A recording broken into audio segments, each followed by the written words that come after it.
Hello everyone, कैसे हो आप सब लोग। आशा करता हूँ सभी लोग बेहतरीन होंगे। और मैं हूँ आपका अपना इंजीनियर मुरलीधर जाखड़ और हम पढ़ रहे हैं एनसीईआरटी क्लास 10th का chapter number first real numbers. और उसके अंदर हम लोग आज स्टार्ट करेंगे इस चैप्टर के MCQ type question. First question से स्टार्ट करते हैं। जो हमें बोला गया है कि दो लगातार अभाज्य संख्याओं का में से है। तो स्टूडेंट आपको भली भांति पता होना चाहिए कि पहले जो अभाज्य संख्या है प्राकृत संख्याओं में वो 2 होता है और नेक्स्ट जो होता है वो 3 है। ठीक है। अब आपको पता है कि जो 2 है तो 2 का अभाज्य गुणनखंड क्या होगा। अगर आप 2 के अभाज्य गुणनखंड बनाते हैं वो आपको पता ही है, उसको हम लिख सकते हैं 2 गुना 1। इसी प्रकार आपको पता है कि 3 का अभाज्य गुणन खंड जो है वो आप लिख सकते हैं 3 गुना 1। और आपको बोला गया है मैसे क्या होगा, महत्तम समावर्ती। तो इनका जो मैसे है वो 1 हो गया। कितना हो गया, 1 हो गया। क्योंकि दोनों के अंदर जो है ओनली एंड ओनली कौन कॉमन है, 1 कॉमन है। तो मैसे हुआ 1। ख विकल्प आपका राइट, बिल्कुल बिल्कुल ख विकल्प आपका राइट हुआ स्टूडेंट। यहां पे बढ़ते हैं नेक्स्ट क्वेश्चन की ओर। 505 के कितने अभाज्य गुणनखंड हैं। 505 के तो देखते हैं कितने होंगे। सॉरी 505 नहीं है, 5005 है। 5005, 505 नहीं। ठीक है। तो देखिए 5 से भाग जाएगा 1 0 0 1। ठीक है। अब हम लोग यहां पे ट्राई करते हैं कि भाई जो है भाग जो और किस नंबर से जा रहा है।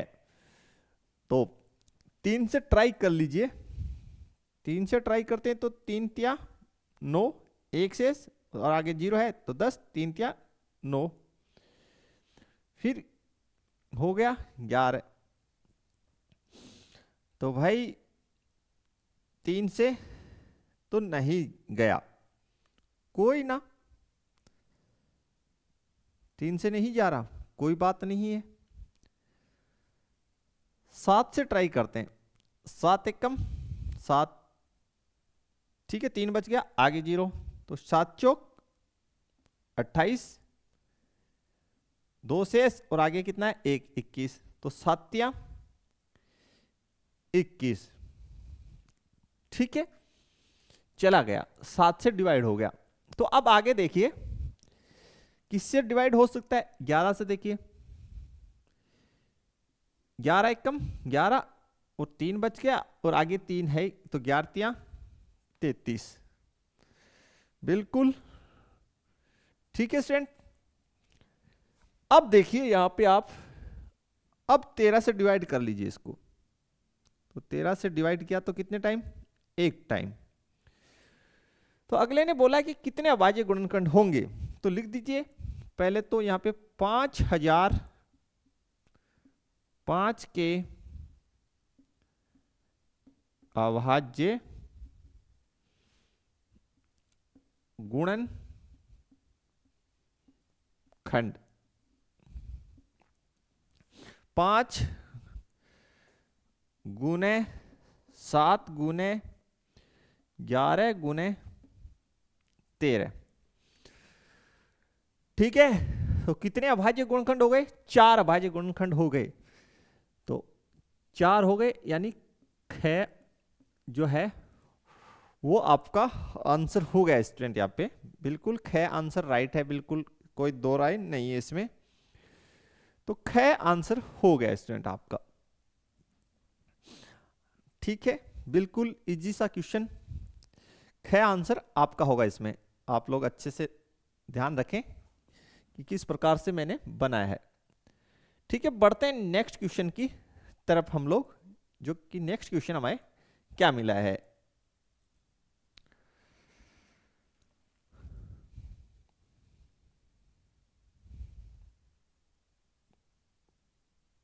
तो नेक्स्ट क्वेश्चन स्टूडेंट देखते हैं, हमारे पास जो नेक्स्ट क्वेश्चन है वो है 96 का अभाज्य गुणनखंड क्या होगा। 96 का अभाज्य गुणनखंड क्या होगा, तो देखिए बना लेते हैं, बिल्कुल इजी सा है। हल थर्ड 96 के, तो इसके अभाज्य गुणनखंड करते हैं स्टूडेंट हम लोग। देखिए पहले 2 से डिवाइड कर लीजिए, 2 चौक 8, 1 बच गया और ये 16 बन गया, तो 2 अंटे 16। फिर 2 से डिवाइड कर लीजिए, 2 दूनी 4, 2 चौक 8, फिर 2 से डिवाइड कर लीजिए, 2 एकम 2, 2 दूनी 4। आगे बढ़ाइए, 2 से डिवाइड कीजिए 6 दरमियान, 2 से डिवाइड कीजिए 3 दरमियान, 3 से डिवाइड कीजिए 1 दरमियान, यानी 1 बार। अभाज्य गुणनखंड क्या होगा, तो लिख लीजिए 96 का अभाज्य गुणनखंड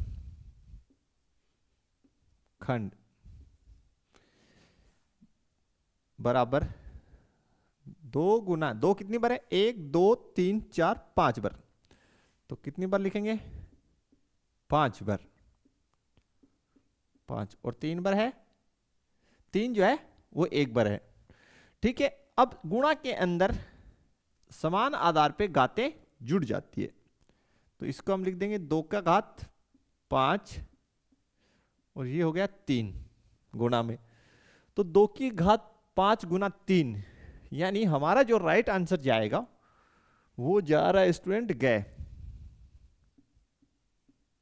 गए हमारा राइट आंसर है इस संदर्भ में। तो बिल्कुल इजी इजी क्वेश्चन है इस चैप्टर में, किसी के कोई क्वेश्चन गलत आप लोगों के बिल्कुल नहीं होने चाहिए स्टूडेंट, इस बात का आप ख्याल रखें। देखिए नेक्स्ट, दो संख्याओं का गुणनफल 8670 है और उसका में से 17 है, लेसेप बताइए।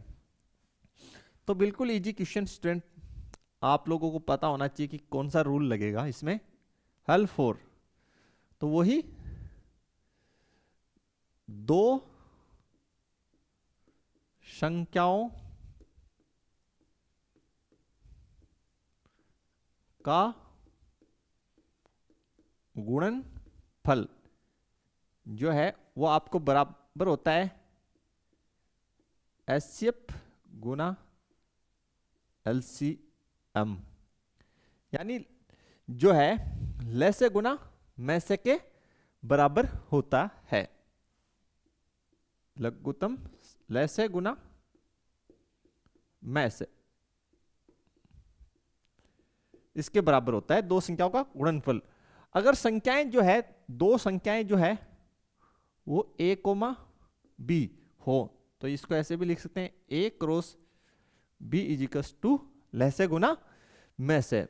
तो दो संख्याओं का गुणनफल हमें दे रखा है 8670, ठीक है। और में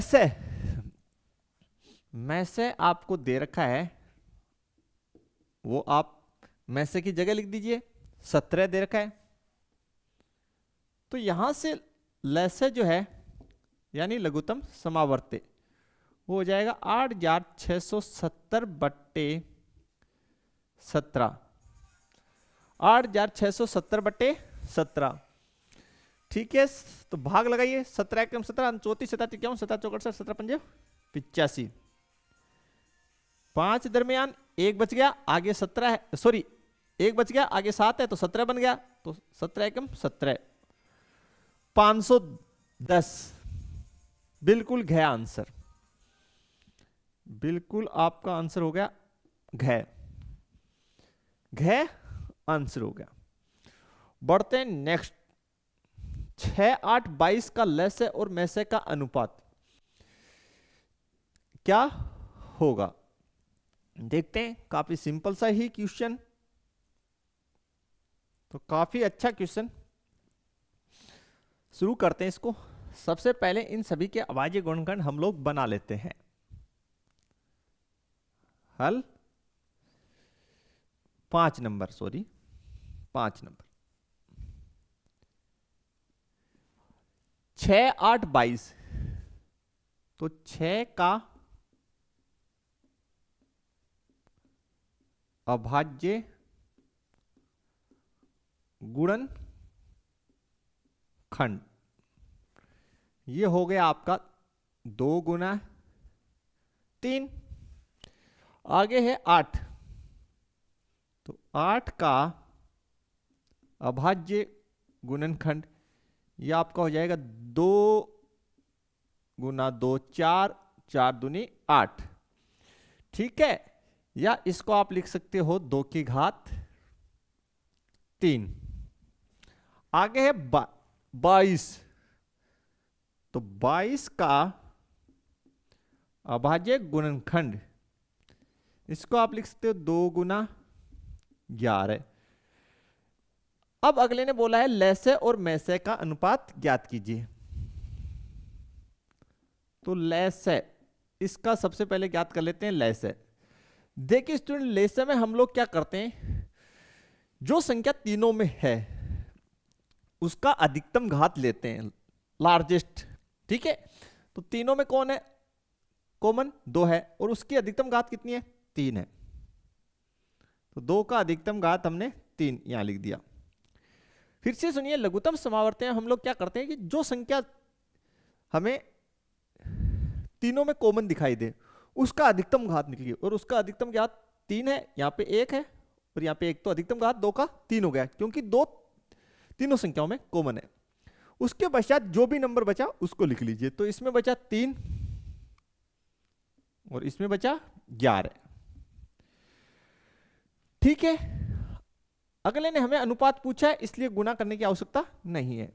फिर मैं से, तो महत्तम समावर्त में हमें क्या करना होता है कि सबसे पहले हम ये देखते हैं कि जिन जिन संख्याओं का हमें में से निकालना है उनमें कौन सी संख्या कॉमन है। तो 2 कॉमन है सब में, यहां पे देखिए 2 2 और 2, और उसका छोटे से छोटा घात कितना है, उसका छोटे से छोटा घात है 1, यानी सब में 2 एक बार कॉमन है।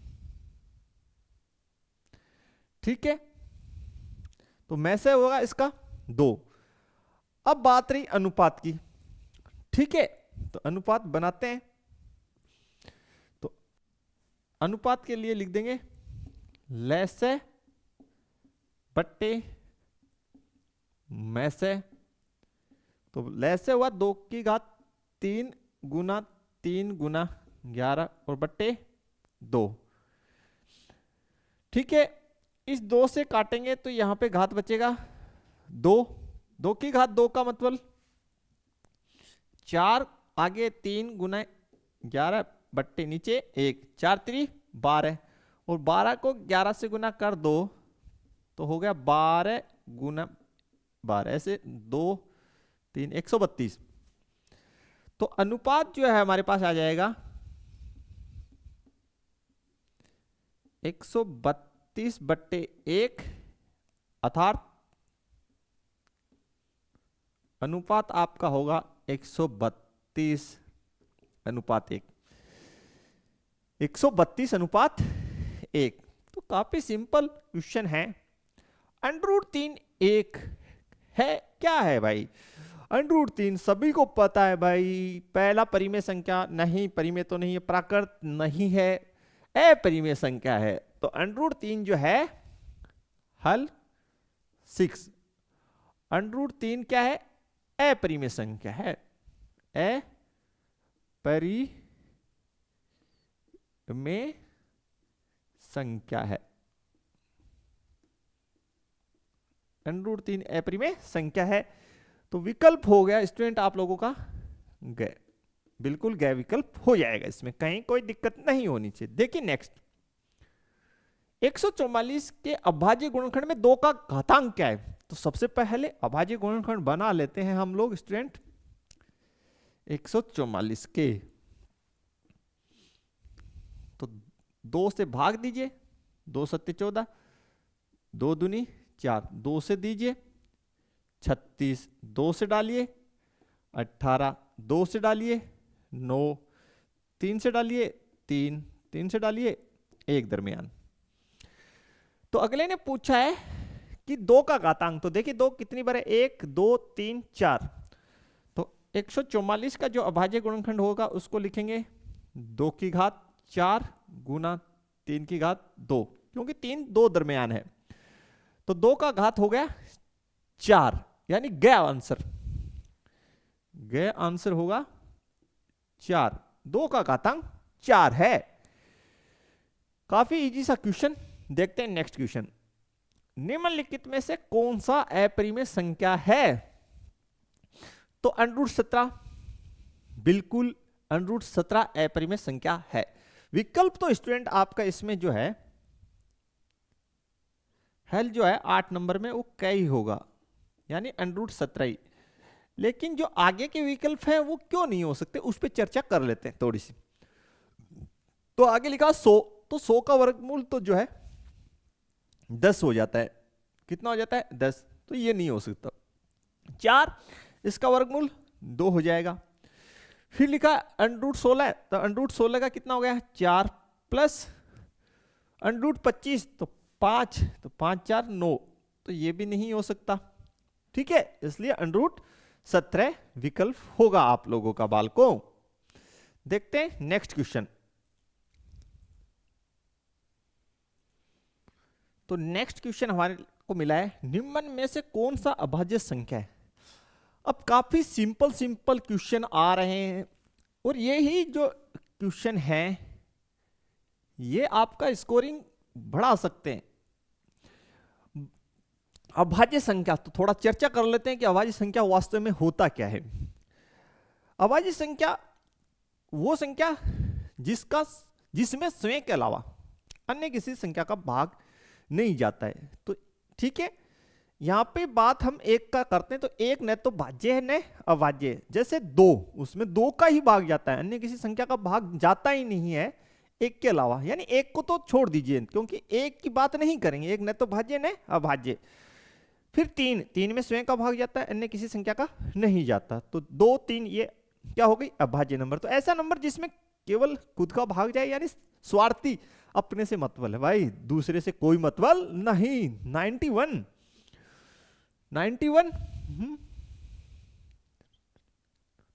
फिर 213 देखते हैं 91, तो 91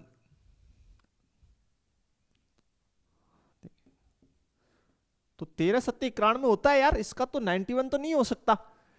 नहीं समझे क्यों भाई? 91 में तो 7 का भी जाता है, या 13 का दे दो, 1 का दे सकते हो, क्योंकि 91 अभाज्य नंबर नहीं है। 7 से भाग देंगे तो 7 एकम 7, 2 बच गया, आगे 1 है तो 7 या 21। तो इसके तो अभाज्य गुणनखंड स्वयं के अलावा अन्य संख्या है। ठीक है, तो वे संख्याएं जिनका स्वयं के अलावा अन्य कोई अभाज्य गुणनखंड नहीं हो, यही तो अभाज्य संख्याएं होती है। यहां पे तो स्वयं के अलावा अन्य नंबर भी आ रहे हैं भाई। 213, तो जो 213 है आपका, वो देखिए 3 से डिवाइड कर सकते हैं, 3 सत्ते 21, 3 एकम 3 हो गया भैया ये डिवाइड। नहीं, ये भी जो है अभाज्य संख्या नहीं है, इसका गुणनखंड बन गया। फिर 41, 501 का देखिए कोई बन रहा है क्या पहले तो, फिर 41 को छेड़ेंगे तो देखिए 3 एकम 3, 2 बच गया, 0 5 15, 3 6 18, 2 आगे 1 है, 3 7 21, तो भाई ये भी पास हो गया, ये भी अभाज्य नंबर नहीं है। तो भाई बचा कौन? 41, तो 41 जो है वो अभाज्य संख्या है, यानी आपका आंसर हो गया स्टूडेंट इसमें गए 41, क्योंकि जो है 41 का कोई स्वयं के अलावा कोई भी अन्य अभाज्य गुणनखंड नहीं बन रहा। यानी अगर हम 41 के अभाज्य गुणनखंड करेंगे तो ज्यादा से ज्यादा इसको ऐसे लिख सकते हैं 41 × 1, तो वह संख्या जिसका एक के अतिरिक्त अन्य कोई अभाज्य गुणनखंड स्वयं और एक के अलावा, और स्वयं तो है ही और एक और आ रहा है, तो ठीक है, और मैंने बोला था कि एक को तो कोई लेना देना ही नहीं है यार, ठीक। बढ़े आगे। तो देखिए, एक अशून्य अपरिमेय, अशून्य का मतलब है शून्य के अलावा, अशून्य का मतलब शून्योत्तर बोल दो, शून्योत्तर का भी मतलब होता है कि शून्य के अलावा, और अशून्य का मतलब जो शून्य ना हो, परिमेय और अपरिमेय संख्या का गुणनफल होगा। तो याद रखिए आप लोग, अपरिमेय संख्या और परिमेय संख्या का गुणनफल जो शून्य के अलावा, जैसे ये एक अपरिमेय संख्या है, ठीक है, और एक परिमेय संख्या, तो मान लीजिए दो जो है, मान क्या ले, है ही भाई दो, ये एक परिमेय संख्या है और ये एक अपरिमेय संख्या है, इनका क्रॉस करेंगे यानी गुणनफल, तो बनेगा 2√3, ये एक अपरिमेय संख्या होगी। तो भाई परिमेय और अपरिमेय इन दोनों का गुणनफल जो होता है वो है, क्या होता है, वो होता है अपरिमेय हमेशा।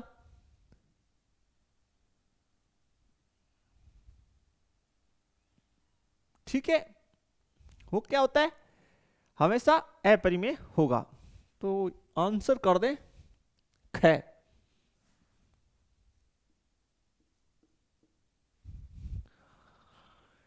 ठीक है, अब कोई बोले सर अपरिमेय संख्याओं का गुणनफल हमेशा अपरिमेय होता है क्या? बच्चे ऐसे पूछ सकते हैं कि अपरिमेय का हमेशा अपरिमेय होता है क्या? देखिए स्टूडेंट, एक केस में नहीं होता, जैसे ये 2 + √3 है, ये एक अपरिमेय संख्या है बिल्कुल,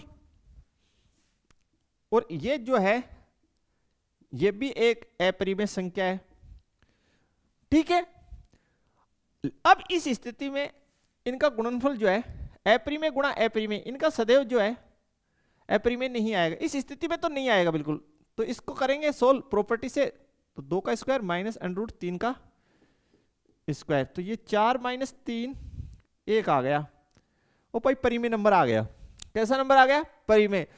तो अपरिमेय संख्याओं का गुणनफल हमेशा जरूरी नहीं है भाई अपरिमेय आए। कैसा है? अपरिमेय। परिमेय भी आ सकता है, आपके सामने देख लो, बिल्कुल ठीक है। बढ़ते हैं नेक्स्ट। निम्नलिखित में से कौन सा परिमेय संख्या है? देखिए पहला जो है बिल्कुल अपरिमेय संख्या है, अभी अभी हमने लिख भी दिया, तो ये तो अपरिमेय है ही, पहले से मेरे पास लिखा हुआ है। √5 अपरिमेय है बिल्कुल, √5 भी अपरिमेय है।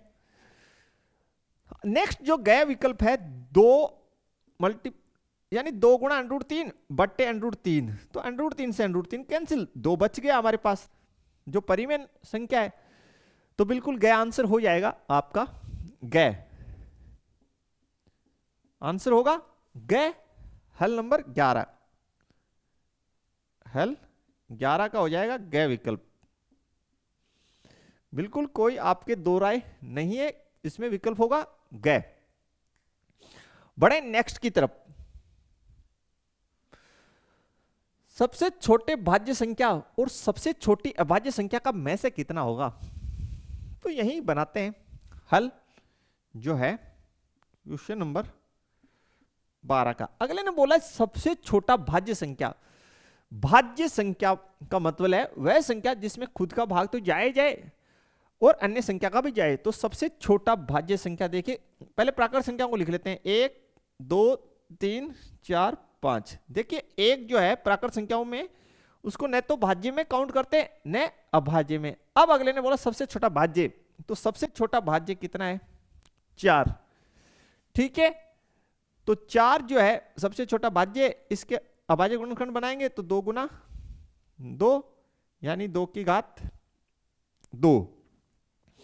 सबसे छोटी अभाज्य संख्या कितनी है? 2। तो 2 का अभाज्य गुणनखंड तो कितना होगा? 2 गुना 1। अगले ने बोला मैथ से बताओ। क्या बताओ भाई? मैथ से। और मैथ से में आप लोग क्या करते हो? जो दोनों संख्याओं में कॉमन हो उसकी छोटी घात लेते हैं। तो यहाँ पे तो 2 की घात कितनी है? 1। यहाँ पे कितनी है? 2। तो दोनों में छोटी 2 की घात कौन सी छोटी हुई? 1 छोटी हुई या 2? 1। तो 2 की घात 1 यानी मैथ से कितना? 2। मैथ से कितना? 2 यानी आंसर कितना? ख आंसर, बिल्कुल ख इज राइट आंसर। तो काफी अच्छा क्वेश्चन, कहीं आपके कोई दिक्कत इसमें नहीं होनी चाहिए। बढ़ते हैं नेक्स्ट क्वेश्चन की ओर। और ये कह रहा है कि भाई 2 10 के लैसे और मैसे का अनुपात बताइए। ऐसा क्वेश्चन हम बना चुके हैं, फिर बनाते हैं। तो काफी सिंपल सा ही क्वेश्चन है, हमें लैसे और मैसे का अनुपात बताना है। तो हल 13 नंबर। तो सबसे पहले 2 का अभाज्य गुणनखंड कर लेते हैं। का अभाज्य गुणनखंड, तो लिख दीजिए 2 गुने 1। आगे 10 है, तो 10 का अभाज्य गुणनखंड, तो लिख दीजिए 2 गुने 5 गुने 1। आगे कितना है? 20 है, तो 20 का अभाज्य गुणनखंड, तो 2 से भाग दिया 10 बार, 10 में पुनः 2 का दिया, 2 दूनी 4 और 5 चौक 20। और इसको आप ऐसे भी लिख सकते हो 2 का घात 2 गुना 5 गुने 1। पहले बोला गया लैसे, पहले क्या बोला गया?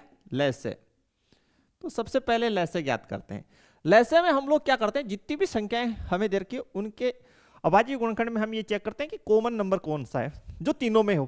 तो तीनों में 2 2 2 है, ठीक है। तो उसका अधिकतम घात देखिए कितना है, तो उसका अधिकतम घात है 2, यानी यहाँ पे 1 है, यहाँ पे 1 है, यहाँ पे अधिकतम 2 है। फिर देखिए जो संख्या बचा उसको लिख लीजिए, तो फिर बचा 5, उसको लिख लीजिए, तो लिख लिया भाई। अब आ जाइए मैसे पर। किस पे? मैसे पर। तो मैसे में देखिए जो कॉमन है उसका छोटा से छोटा घात, तो कॉमन है 2 तीनों में, तो उसका छोटे से छोटा घात है 1, ठीक है। क्लियर? तो आगे बढ़ते हैं। तो अनुपात के लिए अनुपात निकालना है, और पहले बोला है लैसे, तो यहां लिख लीजिए लैसे बट्टे मैसे। तो लैसे 2 की घात 2 गुने 5 बट्टे 2 काट दीजिए, तो 2 गुने 5 बट्टे 1, तो 10 बट्टे 1, तो 10 अनुपात 1। तो अनुपात हो गया 10 अनुपात 1, यानी हमारा ख आंसर इसमें राइट हो जाएगा। ख आंसर हमारा राइट होना है इसमें स्टूडेंट, ठीक है। इस प्रकार से आप बना सकते हैं। तो काफी सिंपल सा ही क्वेश्चन है। नेक्स्ट, यदि ए और बी अभाज्य संख्याएं तो ए बी का लेस है। तो सिंपल सा ही क्वेश्चन, ये तो एकदम कोई इसमें करने लायक बात ही नहीं है भाई। बोला गया है कि ए और बी अभाज्य संख्याएं हैं, ठीक है। तो हमें भी पता है कि अभाज्य संख्याओं का गुणनखंड एक में एक तो स्वयं आता है और एक कितना आता है? 1 होता है। तो उनका लैसे बोला गया, तो लैसे हो जाएगा a गुना बी, ठीक है। यानी एक संख्या a है वो अभाज्य है, तो इसके गुणनखंड क्या हो सकते हैं? ज्यादा से ज्यादा a क्रॉस 1।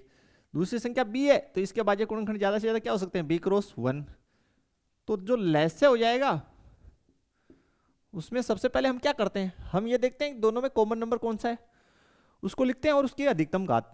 फिर हम ये देखते हैं जो कॉमन नहीं है उनको लिख लो और गुणा कर दो। तो कॉमन नहीं है a और इसमें b, तो दोनों को गुना करेंगे तो राइट आंसर हो जाएगा ए बी। और जो गैर विकल्प है बिल्कुल ऐसे हो जाएगा, ठीक। देखिए नेक्स्ट, निम्नलिखित में कौन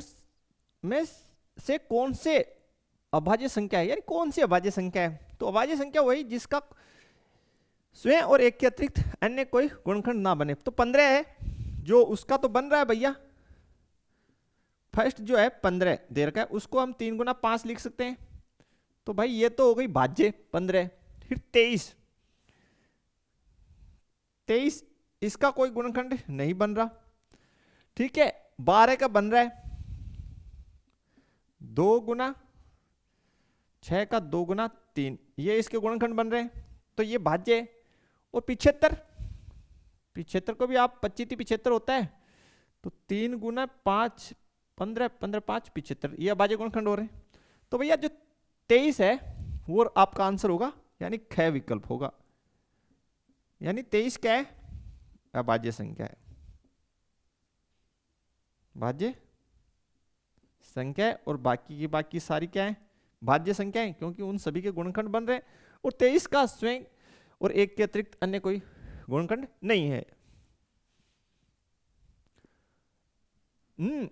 क्या है ये? अच्छा, क्या है ये? देखते हैं भाई। हाँ, क्या है? √81/2। तो भैया 81 का मतलब 9/2, वो परिमेय संख्या है भाई। क्या है? परिमेय संख्या। तो ए आंसर होगा, बिल्कुल परिमेय संख्या है ये, बिल्कुल है। देखिए नेक्स्ट, 192 के अभाज्य गुणनखंड में 2 के घातांक क्या है? 17 नंबर। वाई शुड 16 है ये क्या है? 16 नंबर क्वेश्चन है। 17 जो है ये 17 नेक्स्ट, सॉरी।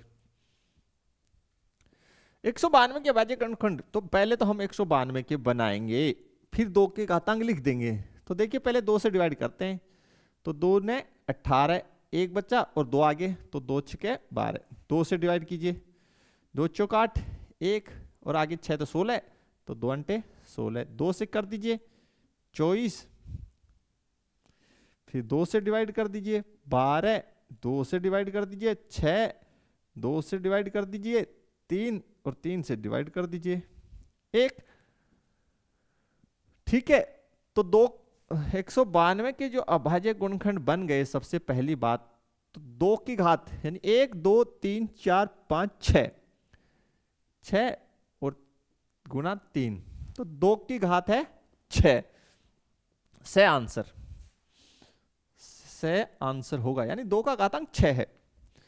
बिल्कुल कोई दो राय नहीं है इसमें। नेक्स्ट 18 नंबर, 2 समांतर सम संख्याओं का मैस है।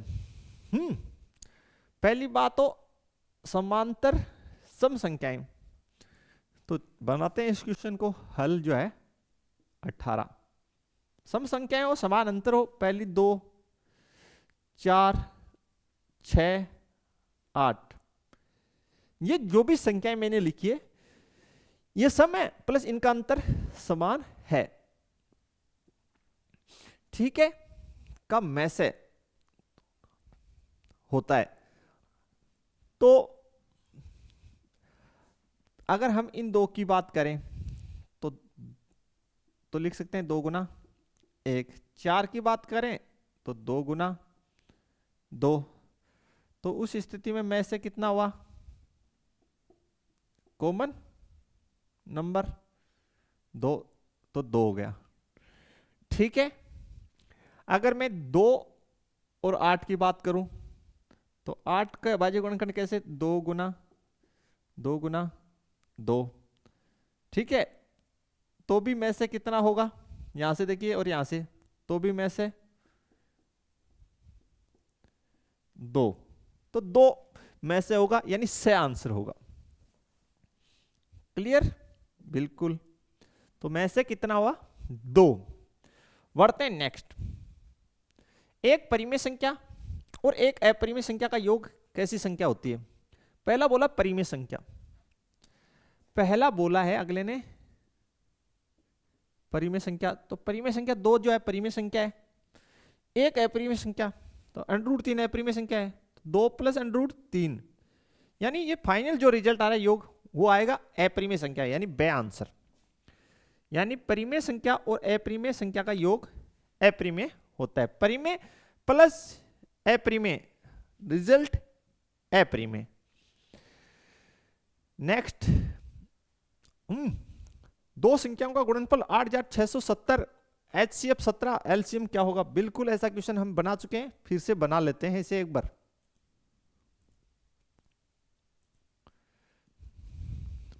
हल 20। तो दो संख्याओं का गुणनफल दे रखा है, तो आपको पता ही है दो संख्याओं का गुणनफल, यानी मान लिया कि अगर दो संख्याएं जो हमारे पास हैं वो a और b हो, तो उस स्थिति में उनका गुणनफल हो जाएगा ab, उसको लिखते हैं HCF गुना LCM, जहां पे ab क्या है, दो संख्याओं का गुणनफल, जो हमें दे रखा है 8670, HCF दे रखा है 17, LCM आपको निकालना है, बिल्कुल निकाल देंगे। तो LCM बराबर 8670 बट्टे 17, 17 एकम 17 34 17 इक्यावन 17 84 85 और 17 एकम 17 5। अरे यार ये सेम क्वेश्चन तो नहीं आ गया भाई, मुझे तो लग रहा है सेम ही आ गया पहले। ठीक है भाई, बिल्कुल यार सेम ही क्वेश्चन आ गया। दे बड़ी टाइपिंग मिस्टेक कर रहे हैं सर। ठीक है, देखते हैं नेक्स्ट। निम्नलिखित में से कौन सा परिमेय संख्या है, परिमेय संख्या है। चलो चर्चा करते हैं भाई, चर्चा करेंगे ना तो बात बैठ ही जाएगी। ए जो है उस पर चर्चा करते हैं। 64 प्लस 36, 64 प्लस 36 ये बन गया पूरा 100, और 100 का वर्गमूल हो गया 10, जो क्या है, परिमेय संख्या है भाई। तो आंसर तो हो गया आपका ए, आंसर क्या हो गया ए। अब बाकी क्यों नहीं है वो भी देख लो, वो हो गई 50, और 50 को आप लिखोगे 25 इंटू 2, 25 का तो वर्गमूल 5, 5 अंडर रूट 2, अपरिमेय संख्या ये। ठीक है, और आगे किया 49, 49, तो 49, 49 को आप ऐसे लिख सकते हो 2 गुना 49। ठीक है, बोला सर कैसे लिखा भाई, अगर हमने 49 कॉमन लिया तो हमारे पास बचा 1 प्लस 1, हमने 49 कॉमन ले लिया तो 1 प्लस 1, 1 प्लस 1 2, तो ये 49 का तो अंडर रूट जो है वो 7, 7 रूट 2, ये भी अपरिमेय नंबर। 36, 36, तो 36, 36 को आप लिख सकते हो 2 गुने 36, और 36 का अंडर रूट 6 अंडर रूट 2, अपरिमेय। Right answer A. ठीक है, ये क्यों नहीं होंगे इसलिए मैंने लिख दिया। देखिए नेक्स्ट, निम्नलिखित में से कौन सा अपरिमेय संख्या है। 9, 9 का वर्गमूल 3, 16 का 4 और 25 का 5, तो जो 8 है 8 हल 22 का अंडर रूट 8, इसको आप लिखोगे अंडर रूट में अगर लिखो तो 2 गुना 4, तो 2 गुना 4 का मतलब हो गया 4 का अंडर रूट 2 और अंडर रूट 2, 2 अंडर रूट 2। ठीक है, यानी ख आंसर जो है वो राइट होगा, यानी ये अपरिमेय संख्या है ख वाली, बिल्कुल ये आपकी अपरिमेय संख्या है स्टूडेंट। तो आशा करता हूं स्टूडेंट सभी क्वेश्चन आपको समझ में आए होंगे, अच्छे लगे होंगे। जो क्वेश्चन नहीं समझ में आया एक बार फिर से देखिए, समझ में आ जाएगा। इनमें से एग्जाम में क्वेश्चन मिलना पक्का है, और इसी प्रकार के क्वेश्चंस आज तक एग्जाम में आते आ रहे हैं। तो मिलते हैं नेक्स्ट वीडियो में इसके सेकंड पार्ट के साथ, उसमें इससे आगे के हम 22 क्वेश्चन आपके लिए लेके आएंगे। तब तक के लिए थैंक्स, धन्यवाद, जय हिंद, जय भारत स्टूडेंट्स।